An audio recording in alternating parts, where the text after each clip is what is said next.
So good morning guys और आपके क्रिक exam channel में आप सभी का स्वागत है। तो आज के इस वीडियो में 28 मई के इंपॉर्टेंट करंट अफेयर्स को हम लोग कवर करेंगे। तो देखिए हमारा पहला प्रश्न क्या है कि अभी हाल ही में किसे सामाजिक विज्ञान में स्पेन का सर्वोच्च पुरस्कार दिया गया? तो आंसर होगा अमर्त्य सेन को। तो भारतीय अर्थशास्त्री और नोबेल पुरस्कार विजेता है ये अमर्त्य सेन, जिनको अभी सोशल साइंस की कैटेगरी में प्रिंसेस ऑफ ऑस्ट्यूरियस अवार्ड से सम्मानित किया गया। और ये जो अवार्ड है ये स्पेन का सर्वोच्च पुरस्कार है। तो इन्हें इनके सबसे प्रसिद्ध कार्य पॉवर्टी एंड फेमिनीज के लिए चुना गया है। अमर्त्य सेन से आपको याद आता होगा 1998 में अर्थशास्त्र का नोबेल पुरस्कार मिला था इनको। उसके एक साल बाद 1999 में भारत रत्न, भारत का सर्वोच्च नागरिक पुरस्कार भी इनको मिल चुका है।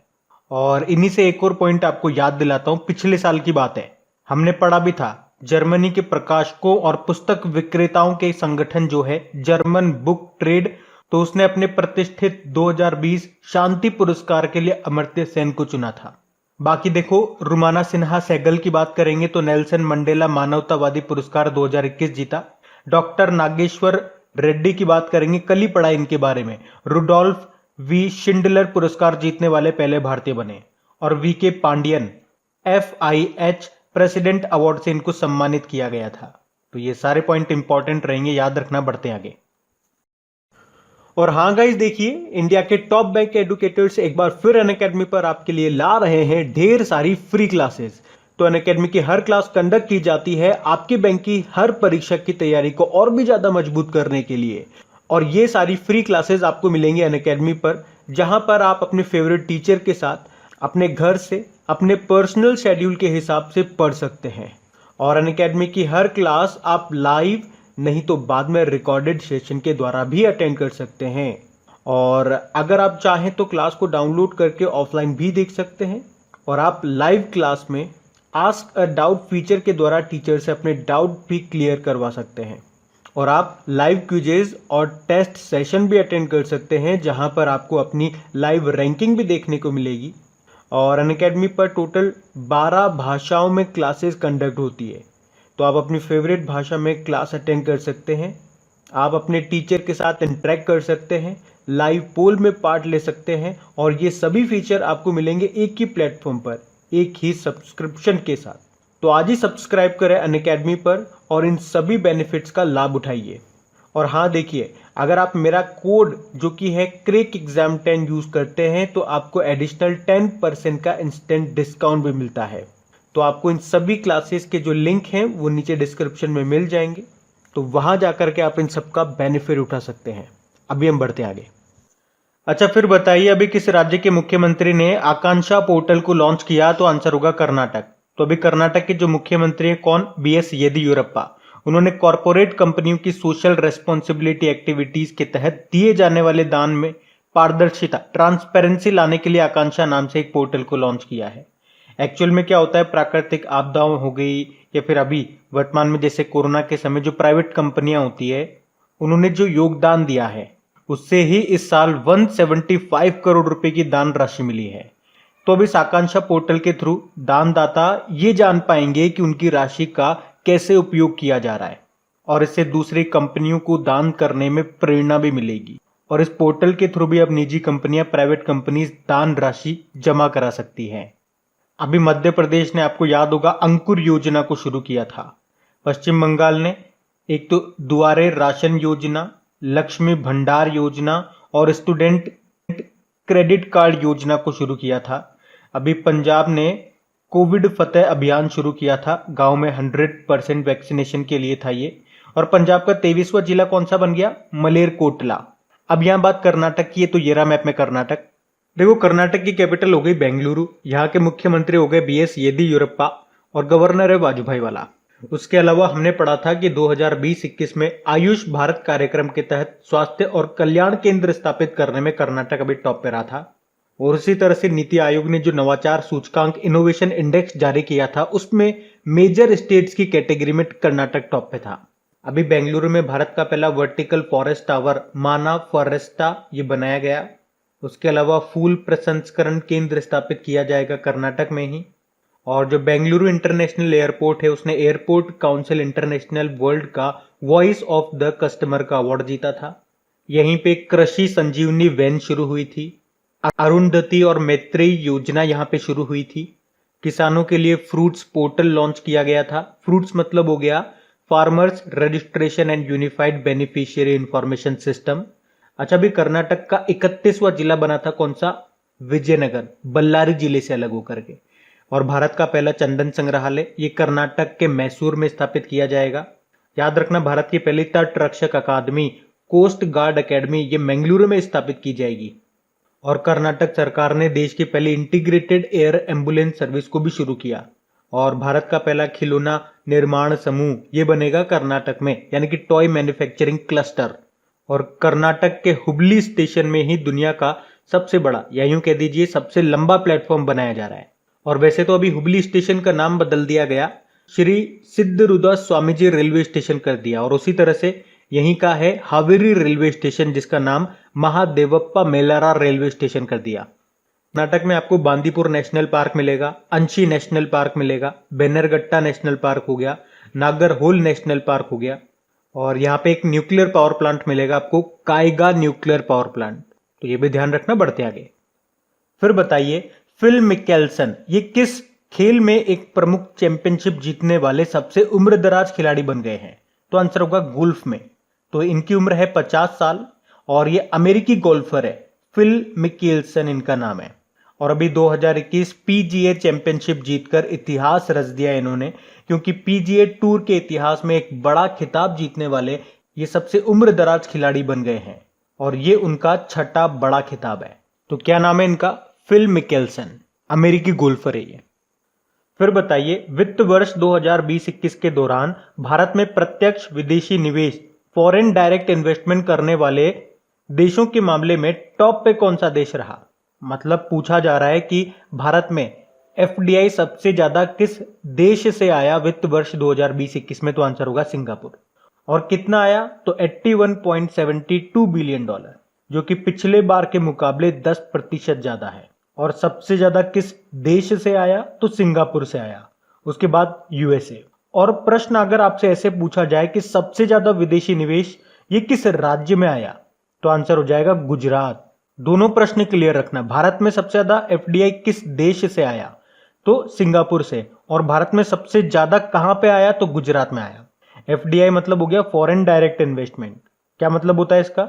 मतलब जब विदेश से कोई पैसा हमारे यहाँ पे आता है और यहाँ पे किसी भारतीय कंपनी में 10% या फिर ज्यादा का इन्वेस्ट करता है, तो उसको कहते हैं अपन एफडीआई, फॉरेन डायरेक्ट इन्वेस्टमेंट। और एफडीआई से याद होगा, इस साल का जो बजट आया था उसमें बताया गया था कि एफडीआई की जो सीमा है बीमा क्षेत्र में, इंश्योरेंस सेक्टर में, उसको कितने से कितना बढ़ा दिया? 49% से बढ़ाकर 74% कर दिया था। और एक प्रश्न मैं आपसे पूछूं, अभी कुछ दिन पहले हमने पढ़ा था, विश्व में सर्वाधिक रेमिटेंस के मामले में टॉप कंट्री कौन सा है? यानी कि कोई जैसे कि भारतीय विदेश में गया कमाने के लिए, जॉब करने के लिए, और वहां से जो भी जॉब से पैसा कमाता है उसको भारत में भेजता है वो अपने घर वालों को, तो उसको कहते हैं रेमिटेंस।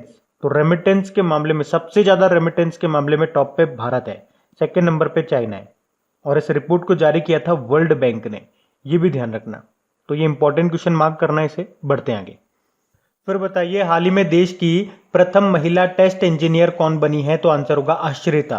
तो अभी भारतीय वायुसेना की एक अधिकारी ने वायुसेना टेस्ट पायलट स्कूल से देश की पहली महिला उड़ान परीक्षण इंजीनियर के रूप में स्नातक की उपाधि प्राप्त की है। तो स्क्वाड्रन लीडर आश्रिता वी ओलेटी ये भारतीय वायुसेना की इस भूमिका के लिए योग्यता प्राप्त करने वाली पहली और एकमात्र महिला है। और ये है कहां से? ये कर्नाटक से है। बाकी भावना कांत, आपको याद होगा 2021 के रिपब्लिक डे परेड में भाग लेने वाली ये पहली महिला फाइटर पायलट बनी थी। शिवांगी सिंह की बात करेंगे तो राफेल विमान उड़ाने वाली भारत की पहली महिला फाइटर पायलट बनी थी। और आयशा अजीज ये भारत की सबसे कम उम्र की महिला पायलट बनी है। इनकी उम्र 25 साल है, ये कश्मीर से हैं। एक नाम मैं आपको और बताऊंगा, चलो मैं आप ही से पूछूंगा। आप मुझे बताओ, केन्या की पहली महिला मुख्य न्यायाधीश चीफ जस्टिस कौन बनी है? क्या नाम है उनका? कमेंट बॉक्स में टाइप करके बताओ। बढ़ते आगे। फिर बताइए, अभी हाल ही में एचडीएफसी बैंक ने किस शहर में मोबाइल एटीएम लगाए हैं? तो आंसर होगा बेंगलुरु में। तो अभी देश के सबसे बड़े प्राइवेट बैंक HDFC बैंक ने बेंगलुरु में मोबाइल ATM लगाए। मोबाइल ATM मतलब चलता फिरता ATM, मतलब एक वैन होगी और उसमें होगा ATM। और बैंक के अनुसार बेंगलुरु 25वां शहर है जहां उन्होंने ये मोबाइल ATM लगाया है। ATM मतलब ऑटोमेटिक टेलर मशीन, इसकी फुल फॉर्म होती है। देखो बात HDFC बैंक की है ना। अच्छा, HDFC का मतलब क्या हो गया? Housing development and finance corporation. इसकी स्थापना होती है 1994 में, हेडक्वार्टर मिलेगा मुंबई में। इसके MD CEO कौन है? शशिधर जगदीशन है और इसकी टैगलाइन होती है वी अंडरस्टैंड योर वर्ल्ड। अभी आपको याद होगा HDFC बैंक ने कॉमन सर्विस सेंटर डिजिटल सेवा पोर्टल पर चैटबॉट ईवा को लॉन्च किया था और इसी ने स्मार्टअप उन्नति नाम का एक कार्यक्रम भी शुरू किया। तो ये भी ध्यान रखना बढ़ते आगे। फिर बताइए, हाल ही में रिजर्व बैंक इनोवेशन हब के मुख्य कार्यकारी अधिकारी यानी कि CEO के रूप में किसे नियुक्त किया गया? राजेश बंसल को। तो अभी रिजर्व बैंक इनोवेशन हब ने आधार के संस्थापक टीम के सदस्य रहे राजेश बंसल को अपना CEO नियुक्त किया है। बाकी उज्ज्वला सिंघानिया, ये फिक्की लेडीज ऑर्गेनाइजेशन के 38वें राष्ट्रीय अध्यक्ष 2021-22 के रूप में अभी इनको नियुक्त किया गया था। RM सुंदरम की बात करेंगे तो भारतीय चावल अनुसंधान संस्थान यानी कि Indian institute of rice research के डायरेक्टर बने ये, और ये भारतीय चावल अनुसंधान संस्थान आपको मिलेगा हैदराबाद में। बाकी T रविशंकर, ये RBI के अभी डेप्यूटी गवर्नर बने थे, क्योंकि BP कानून को रिटायर्ड हो गए, उनकी जगह ये आए हैं, तो ये ध्यान रखना नाम। फिर बताइए, हाल ही में लुप्त प्राय अफ्रीका फूल वाला पौधा पहली बार किस भारतीय राज्य में पाया गया? तो आंसर होगा मिजोरम में। और इस पौधे का नाम क्या है? डिडिमोकार्पस विकीफंकिया। तो अफ्रीका के पौधे की ये एक नई प्रजाति है जिसे अभी भारत में पहली बार मिजोरम में खोजा गया है। ये पौधा एंडेंजर्ड यानी कि संकटग्रस्त श्रेणी में है। और इसे किसने खोजा है? Indian institute of science education and research Bhopal के वैज्ञानिकों ने खोजा है। कहाँ पे? मिजोरम में। तो ये रहा मैप में मिजोरम। मिजोरम की कैपिटल है आइजॉल। यहाँ के मुख्यमंत्री हैं जोरमथंगा और गवर्नर कौन है? PS श्रीधरन पिल्लई। अच्छा, अगर आपसे एग्जाम में पूछा जाए कि चापचार कुट उत्सव ये कहाँ पे मनाया जाता है, तो ये मिजोरम में मनाया जाता है। बढ़ते आगे। अच्छा, अब बताइए, अभी हाल ही में किसने सेहत OPD पोर्टल को लॉन्च किया? तो आंसर होगा राजनाथ सिंह ने। हमारे रक्षा मंत्री है ये। तो अभी हमारे रक्षा मंत्री राजनाथ सिंह ने वीडियो कॉन्फ्रेंसिंग के जरिए सेहत OPD पोर्टल को लॉन्च किया है। यहाँ पे सेहत का मतलब हो गया services e health assistance and tele consultation, और OPD का मतलब हो गया आउट पेशेंट डिपार्टमेंट। तो ये जो पोर्टल है ये बेसिकली जो हमारी आर्म्ड फोर्सेज हो गई और जो उनकी फैमिली हो गई उनके लिए एक ऑनलाइन मेडिकल कंसल्टेशन सर्विस है। और इस एप्लीकेशन को डेवलप किया है CDEC ने। CDEC मतलब centre for development of advance computing ने इसे बनाया है। इससे पहले भी आपको याद होगा CDEC ने ही ई संजीवनी OPD पोर्टल को बनाया था, और वो भी टेलीमेडिसिन ही प्रोवाइड करता है। टेलीमेडिसिन मतलब फोन पे या फिर वीडियो के थ्रू चिकित्सीय परामर्श लेना या देना, उसको टेलीमेडिसिन कहते हैं। तो याद रखना, ये सेहत OPD पोर्टल को किसने लॉन्च किया? हमारे रक्षा मंत्री राजनाथ सिंह ने, जिनका निर्वाचन क्षेत्र कॉन्स्टिट्यूएंसी है लखनऊ। अच्छा, फिर बताइए, अभी हाल ही में रॉ प्रमुख, इनका कार्यकाल 1 साल के लिए बढ़ा दिया गया। उनका नाम बताइए। उनका नाम है सामंत कुमार गोयल। देखो एक्चुअली में अभी केवल रॉ के नहीं बल्कि इंटेलिजेंस ब्यूरो के जो हेड हैं उनका भी कार्यकाल 1 साल के लिए बढ़ा दिया गया। तो हमारे रॉ प्रमुख, रॉ चीफ तो हो गए सामंत कुमार गोयल, और हमारे इंटेलिजेंस ब्यूरो के जो निदेशक हैं उनका नाम हो गया अरविंद कुमार। तो वो नाम भी आपको याद रखना है। देखो रो का क्या मतलब होता है? रो मतलब हो गया रिसर्च एंड एनालिसिस विंग, जिसकी स्थापना हुई थी 1968 में। ये भारत की एक खुफिया एजेंसी है। जैसे हमने कल पढ़ा था इजराइल की जो खुफिया एजेंसी है मोसाद, और उसके अभी नए प्रमुख बन गए डेविड बार्निया। उसी तरह से हमारे रो प्रमुख हैं सामंत कुमार गोयल। और सुबोध कुमार जायसवाल, ये भी CBI के डायरेक्टर बने हैं, नए डायरेक्टर बने हैं। याद रखना, इंपॉर्टेंट नाम है ये। बढ़ते आगे। फिर बताइए, हाल ही में किस देश के वैज्ञानिकों ने पहली बार लैब में मानव स्टेम सेल से एक कृत्रिम मिनी हार्ट को डेवलप किया? तो आंसर होगा ऑस्ट्रिया।